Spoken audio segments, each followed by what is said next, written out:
ایک لڑکی جس کا نام ریا تھا، وہ اپنی چیزیں کسی کے ساتھ بانٹنا پسند نہیں کرتی تھی۔ وہ اپنے دوستوں کے ساتھ بھی ایسے ہی کرتی تھی۔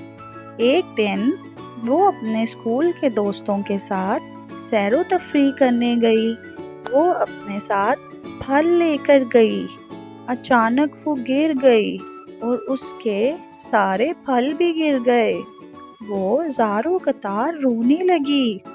اس کی ایک دوست اس کے پاس آئی اور کہا، تم کیوں رو رہی ہو؟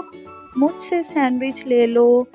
ریا نے اپنی دوست سے پوچھا، تم مجھے اپنا کھانا کیوں دے رہی ہو؟